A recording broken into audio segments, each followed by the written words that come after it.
नमस्कार, मैं हूं doctor D K Gupta, chairman Felix hospitals. आज हम बात करेंगे एक ऐसी बीमारी की जो धीरे धीरे किसी व्यक्ति की याददाश्त, सोचने समझने की क्षमता और रोजाना की लाइफ को भी प्रभावित करने लगती है। स्टार्टिंग में इसके लक्षण सामान्य भूलने की आदत जैसे लगते हैं, लेकिन समय के साथ इस व्यक्ति की पहचान, व्यवहार और उसके स्वतंत्र जीवन जीने की क्षमता तक को प्रभावित कर सकती है। और इस बीमारी का नाम है डिमेंशिया। एक एग्जाम्पल देते हैं, उससे समझते हैं। मान लीजिए आपके पास मोबाइल फ़ोन है, हम सभी के पास मोबाइल फ़ोन होता है। उसमें बहुत सारी जानकारियाँ सेव्ड होती हैं, जैसे फ़ोटो हैं, कॉन्टैक्ट्स हैं, कुछ फाइल्स हैं जिसके अंदर बहुत सारी इन्फॉर्मेशन है। लेकिन अगर अचानक आपके फ़ोन की मेमोरी सिस्टम में खराबी होने लगे, वो करप्ट हो जाए, हैंग हो जाए, तो पहले क्या होगा? कुछ फाइलें खुलना बंद हो जाएंगी, फिर कुछ कॉन्टैक्ट्स गायब होना शुरू हो जाएंगे, फिर धीरे धीरे फ़ोन की जो ज़रूरी इन्फॉर्मेशन के अंदर सेव्ड है वो हो सकता है आपको एक्सेस ना हो। ऐसी स्थिति में आपके पास फ़ोन तो होगा, परंतु क्या उसका आप सही उपयोग कर पाएंगे? शायद नहीं कर पाएंगे। ऐसा ही हमारे ब्रेन से होता है। मतलब इसको दिमाग से जोड़कर समझते हैं। मोबाइल का मेमोरी सिस्टम मतलब हमारा मस्तिष्क यानी ब्रेन। फ़ोन में जो सेव जानकारी है उसका मतलब है हमारी याददाश्त, हमारी यादें, हमारा एक्सपीरियंस, हमारा अनुभव, हमारी पहचान। और फ़ोन का सही काम करने का जो मतलब है वो है, जैसे हमारा ब्रेन करता है, हमारे सोचने, समझने और निर्णय लेने की क्षमता। जैसे आजकल AI कर रहा है ना, सेम हमारा ब्रेन AI की तरह ही काम करता है। जब किसी कारण से अगर न्यूरॉन्स माने जो हमारे ब्रेन की कोशिकाएं हैं वो डैमेज हो जाएं, क्षतिग्रस्त हो जाएं, एट्रोफी हो जाएं, तो आपकी याददाश्त, आपकी भाषा, व्यवहार और सोचने की क्षमता जो है वो प्रभावित होने लग जाएगी। इसी स्थिति को हम सब बोलते हैं डिमेंशिया। और ये बहुत कॉमन बीमारी हो रही है। और ये बीमारी अब बुढ़ापे की नहीं है, बहुत सारे युवा लोगों में भी बीमारी हो रही है। अल्जाइमर डिजीज़ आजकल early onset Alzheimer disease 40s में भी शुरू हो गई और उससे पहले भी हो गई, तो इसको इग्नोर करना ठीक नहीं है। तो सबसे पहले बात करेंगे कि डिमेंशिया क्यों होता है, उसके बाद बात करेंगे डिमेंशिया के लक्षण क्या हैं, और फिर हम बात करेंगे क्या भूलना हमेशा डिमेंशिया का ही लक्षण है, क्या इसका कुछ और कारण भी हो सकता है। इसके बाद बात करेंगे डिमेंशिया की जांच कैसे कर सकते हैं, मतलब कैसे इसकी डायग्नोसिस को कंफर्म किया जा सकता है। फिर हम बात करेंगे डिमेंशिया का इलाज यानी ट्रीटमेंट क्या है। उसके बाद बात करेंगे इससे कैसे बचा जा सकता है। बहुत इंपॉर्टेंट है कि कैसे प्रिवेंट कर सकते हैं इसको। पहले बात करते हैं डिमेंशिया क्यों होता है। बहुत इंपॉर्टेंट चीज़ है। अगर हमें पता लग जाए कि इसका कारण क्या है तो हम इसको प्रिवेंट कर सकते हैं, इसके प्रोग्रेशन को स्लो भी कर सकते हैं। एक बहुत इंपॉर्टेंट कारण है बढ़ती उम्र। हम सब जानते हैं जैसे जैसे उम्र बढ़ती है हमारे ब्रेन की एट्रोफी होती है, न्यूरॉन्स डैमेज होते हैं, उसकी वजह से जो ब्रेन की मेमोरी है या जो क्षमता है याद रखने की वो कम हो जाती है। दूसरा बहुत बड़ा कारण है, खास करके जो वेजिटेरियन लोग हैं उनके अंदर विटामिन B12 की कमी होना। जो विटामिन B12 है वो हमारे मस्तिष्क यानी ब्रेन और जो नर्व्स हैं मतलब नसें हैं उनके लिए बहुत इंपॉर्टेंट है, और जो आपकी मेमोरी को अच्छा करने के लिए बहुत इंपॉर्टेंट है। अगर एक आपकी डाइट में कम आ रही है, आपके इसके स्टोर्स कम है, तो आपकी मेमोरी को अफेक्ट करेगा। अब बात करते हैं तीसरा है थायराइड डिसऑर्डर। अगर किसी को हाइपोथायराइडिज्म है, ये बहुत इंपॉर्टेंट है और बहुत कॉमन भी है इंडिया में, तो उसका जो ओवरऑल मेटाबॉलिज्म है वो कम हो जाता है, जिसकी वजह से भी उसकी मेमोरी लॉस हो सकता है या याद रखने की जो क्षमता है वो कम हो सकती है। चौथा जो बहुत इंपॉर्टेंट कारण है, बार बार स्ट्रोक होना। किसी को बार बार CVA यानी स्ट्रोक होना, ब्रेन स्ट्रोक होना भी खतरनाक है, बिकॉज उसकी वजह से जो ब्लड सप्लाई है उस ब्रेन की कम हो जाती है और जो वहाँ की जो कोशिकाएं यानी जो न्यूरॉन्स है वो डैमेज हो जाते हैं और ब्रेन एट्रोफी हो सकती है। उसकी वजह से भी मेमोरी लॉस हो सकता है। एक बहुत बड़ा जो कारण है इंडिया में या बाहर देशों में, रोड ट्रैफिक एक्सीडेंट्स होना या बहुत सारे एक्सीडेंट्स होना जिसकी वजह से ब्रेन डैमेज होता है या ब्रेन में इंजरी होती है, तो उस समय भी रिकवरी नहीं हो पाती। बहुत बार उसमें स्कारिंग हो जाती है, जो नर्सें हैं या जो ब्रेन की कोशिकाएं वो डैमेज हो जाती हैं, उसकी वजह से भी मेमोरी लॉस हो सकता है। पार्किंसन डिजीज़ बहुत कॉमन है, जो जैसे जैसे एज बढ़ती है, जो एक न्यूरोलॉजिकल डिसऑर्डर है, बहुत सारे लोगों को हो सकता है। अगर किसी को पार्किंसंस है तो उसकी वजह से भी मेमोरी लॉस हो सकता है या जो क्षमता है मेमोरी की वो उसकी कम हो सकती है। ब्लड वेसल डिजीज, किसी को वेस्कुलर इन्वॉल्वमेंट है, मतलब वेस्कुलाइटिस है ब्रेन में, तो भी ब्लड सप्लाई वहाँ की हैम्पर हो सकती है, उसकी वजह से भी ब्रेन डिसऑर्डर्स हो सकते हैं और मेमोरी लॉस हो सकता है। एक बहुत इंपॉर्टेंट कारण है जो 8वां नंबर बता रहा हूँ, अल्जाइमर डिजीज। ये बहुत देखा जा रहा है, ये मेमोरी का बहुत बड़ा कारण बन रहा है मेमोरी लॉस का। अगर किसी को अर्ली अल्जाइमर डिजीज स्टार्ट हो जाती है उसकी वजह से भी मेमोरी लॉस हो सकता है और याद रखने की जो क्षमता है वो कम हो सकती है। ओवरऑल ब्रेन के जो फंक्शंस हैं वो पुअर हो सकते हैं। तो ये बहुत इंपॉर्टेंट कारण है। अल्जाइमर डिजीज आजकल बहुत देखने को मिल रहा है, इसकी डायग्नोसिस बहुत सारी हो रही हैं। तो प्लीज़ अगर किसी को मिडिल एज में 40 के आसपास याद रखने में प्रॉब्लम आ रही है, बार बार चीज़ें रख के भूल जा रहे हैं, अपने आप को पहचानने में, किसी आसपास चीज़ों को समझने में दिक्कत हो रही है, तो हो सकता है उसको अर्ली अल्जाइमर डिजीज हो। कुछ जेनेटिक डिसऑर्डर्स भी होते हैं जिसकी वजह से भी मेमोरी लॉस हो सकता है, या अर्ली ब्रेन जो डिजीज है वो हो सकती है जिसकी वजह से, ब्रेन डिसऑर्डर की वजह से उसको मेमोरी लॉस या याद रखने की जो क्षमता प्रभावित हो सकती है। अब बात करते हैं कि कैसे हम डिफरेंशिएट करेंगे कि मुझे डिमेंशिया है या सामान्य भूलने की आदत है। मतलब कि डिमेंशिया और सामान्य भूलने में क्या अंतर है। अगर किसी को सामान्य भूलने की आदत, जैसे एज बढ़ती है या हम लोग बहुत ऑक्यूपाइड होते हैं, बहुत सारा काम कर रहे होते हैं, बहुत सारी फायर फाइटिंग कर रहे होते हैं, बहुत सारे मल्टीटास्किंग कर रहे होते हैं, उसकी वजह से प्लेटर में बहुत सारी चीज़ें होती हैं, तो कई बार हमारे जो कॉग्निटिव फंक्शंस हैं वो कभी कभी टेम्परली हैम्पर हो जाते हैं, जिसकी वजह से हम चीज़ें कभी कभी भूल जाते हैं, नाम भूल जाते हैं। बहुत कॉमन चीज़ है, हम सब जानते हैं कि हम नाम भूल जाते हैं। इवन फ़ोन मिलाते हैं, बात कर रहे होते हैं, हम भूल जाते हैं हमने किसको फ़ोन मिलाया। कई बार देखते हैं अरे फ़ोन तो मैंने इसको मिलाया, डॉक्टर डी के गुप्ता को। नाम भूलना एक बहुत कॉमन समस्या है, लेकिन बार बार नाम भूलना, ऐसे लोगों के नाम भूलना जो आपके बिल्कुल क्लोज सर्कल में हो और बार बार सोचते रहना, नाम याद आ रहा है, आप बिल्कुल रिट्रीव करने की कोशिश कर रहे हैं ब्रेन से, बट नहीं आ रहा है बार बार, या बार बार वही बातें पूछना या क्यों लेना कि भाई कहाँ मिले थे, या आपको फीड करने के लिए बार बार बहुत सारे मल्टीपल आइडेंटिफिकेशन करेक्टर्स डालने पड़े कि कहाँ से मिले थे, रेफरेंस डालना पड़े, जगह का नाम डालना पड़े, या उसका कोई फैक्टर हो जिसकी वजह से पहचान पाए वो डालना पड़े, तो इसका मतलब ये डिमेंशिया के सिम्टम्स हो सकते हैं। अगर आप चीज़ रखकर भूल जाते हैं, नॉर्मली हम लोग सब भूल जाते हैं कभी कभार, तो वो नॉर्मल सिम्टम है। बट अगर बार बार ऐसा हो रहा है, हर छोटी चीज़ को रख के आप भूल जा रहे हैं, इवन जान पहचान के लोगों को पहचान नहीं पा रहे हैं आप, जो आपके क्लोज रिलेशन में, क्लोज सर्कल में लोग हैं, उनको पहचानने में दिक्कत हो रही है, उनका फेस रिकॉग्निशन में दिक्कत आ रही है, या कभी ऐसा लगता है इस व्यक्ति से मैं मिला था, वो पहचान में नहीं आ रहा है, बिल्कुल नहीं आ रहा है, बट वो बहुत क्लोज सर्कल में था, पता लगा बाद में, तो भी ये डिमेंशिया के सिम्टम्स हो सकते हैं। बाद में याद आ जाना एक बड़ा सिम्टम है। नॉर्मल अगर भूलने की बीमारी है, मतलब नॉर्मल एजिंग फैक्टर है, या आपके पास बहुत ओवर एक्सपोजर है ब्रेन में इंफॉर्मेशन का, तो हो सकता है चीज़ें आप भूल तो जाओगे बट बाद में याद आ जाएंगी। जैसे भूलना होगा बट बाद में याद आएगा। इसमें क्या होगा, डिमेंशिया में होगा कि आपके जो रास्ते तक भूल जाते हो। मीन्स अगर आप कहीं जा रहे हो, जो फेमिलियर रास्ते हैं उनमें भूल जाना एडवांस स्टेज पे ऐसा होता है कि आपको रास्ते भी सही से पता नहीं होते। इवन घर के अंदर आपको ड्राइंग रूम, बेडरूम और किचन का भी डिफरेंशिएट करना भी दिक्कत हो जाती है।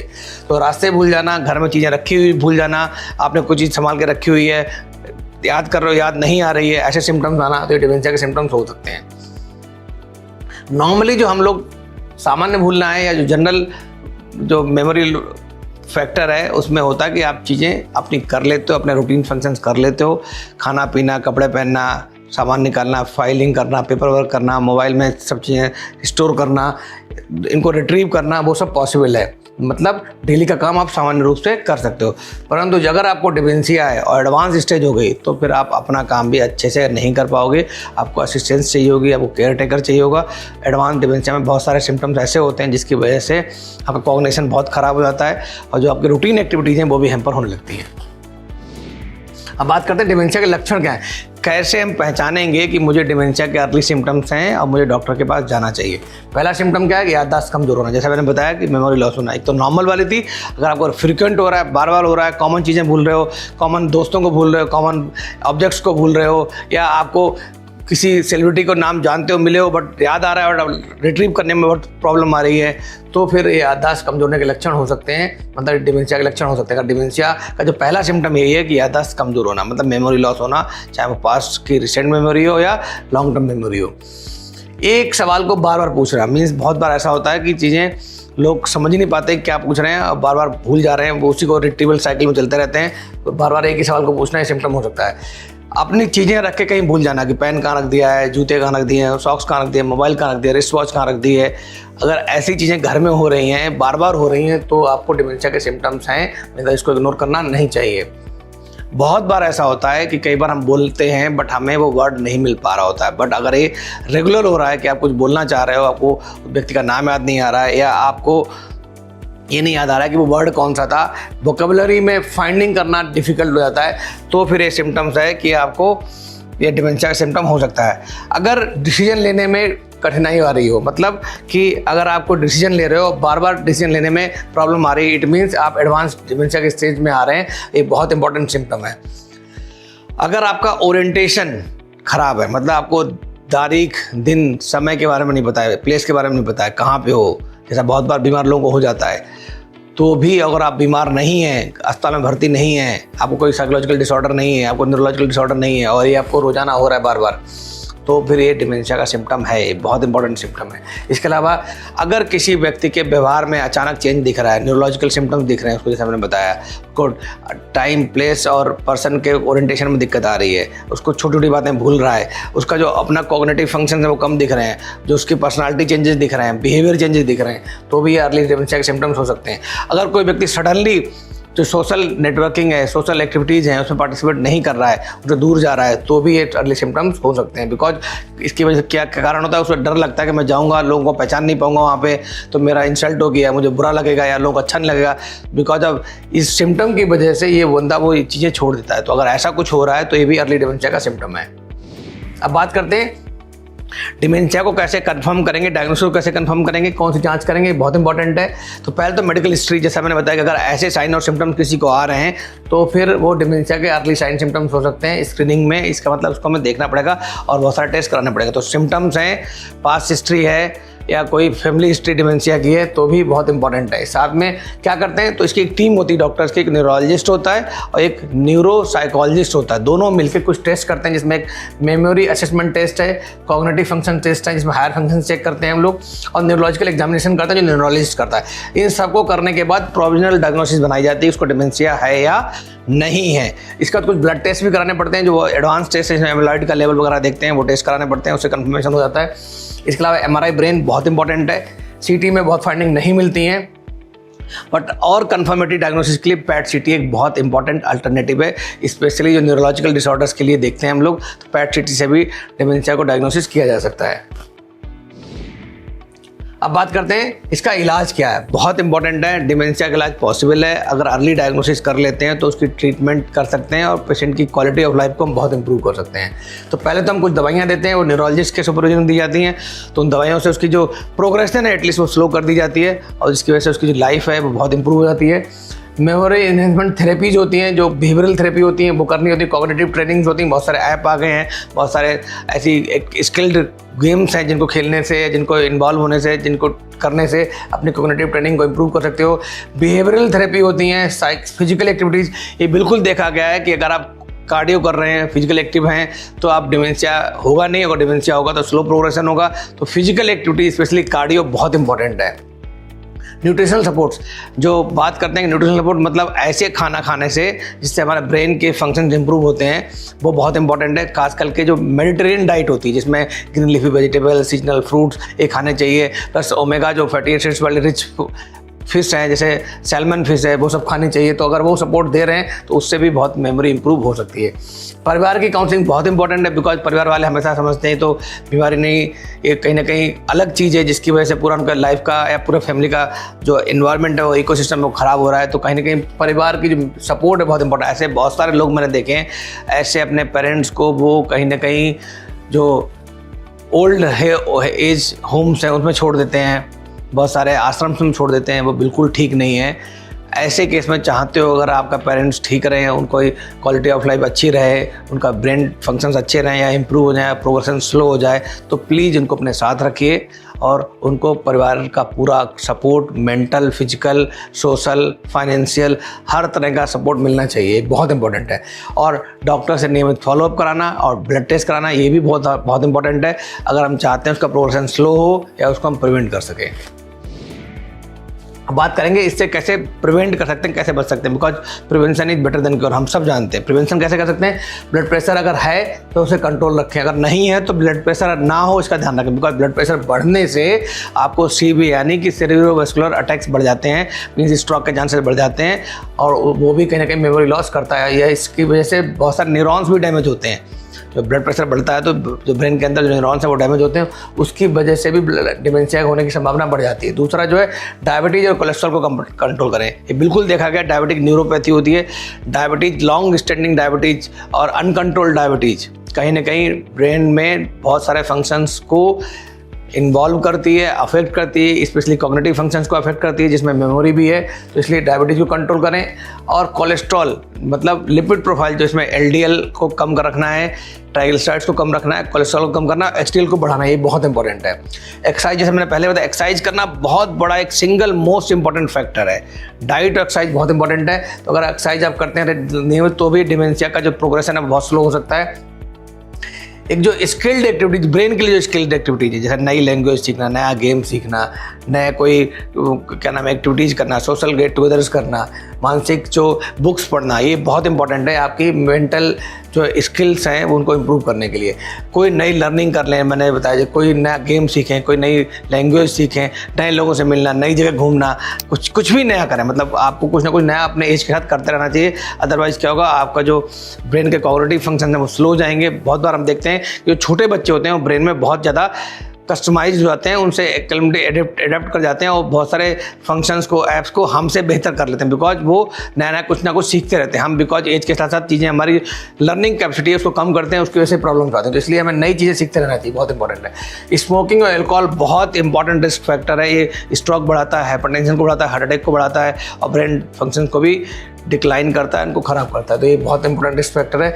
आहार, जैसे मैंने बता दिया, संतुलित आहार मतलब मेडिटेरियन डाइट लेनी है, जिसमें ग्रीन लीफी वेजिटेबल्स हैं, आपको फ्रूट्स हैं वो बहुत सारे खाने हैं, सलाद खूब सारा लेना है, जो ऐसे फल खाने हैं जो सीजनेबल हैं, ऐसी मीट लेना है, जैसे फ़िश खाने जिसमें ओमेगा 3 फैटी एसिड, जैसे सैल्मन फिश है वो खानी है, या जो बेरीज हैं वो ब्रेन के लिए बहुत अच्छी होती हैं, अखरोट है, ड्राई फ्रूट्स में बहुत अच्छा होता है, बादाम है बहुत अच्छा होता है, इन सब का सेवन करें, आपकी सेहत के लिए बहुत अच्छा रहेगा। नींद एक सिंगल मोस्ट इंपॉर्टेंट फैक्टर है मेमोरी के लिए, इन्हेंसमेंट के लिए बहुत इंपॉर्टेंट फैक्टर है।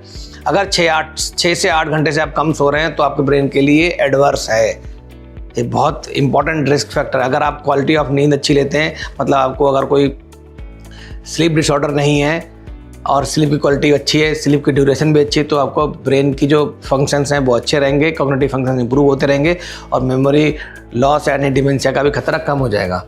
सोशली एक्टिव रहना बहुत इंपॉर्टेंट है। आप देखेंगे जो जितने भी पॉलिटिकल लीडर्स होते हैं, पॉलिटिशियंस होते हैं, वो लंबा जीतते हैं, उनकी मेमोरी भी लंबी रहती है, बिकॉज वो सोशली बहुत एक्टिव रहते हैं, लोगों से बहुत सारे मिलते रहते हैं, लोगों का नाम याद रखते हैं, लोगों को हेल्प करते हैं, सपोर्ट करते हैं। तो सोशली एक्टिव रहना ही बहुत इंपॉर्टेंट है।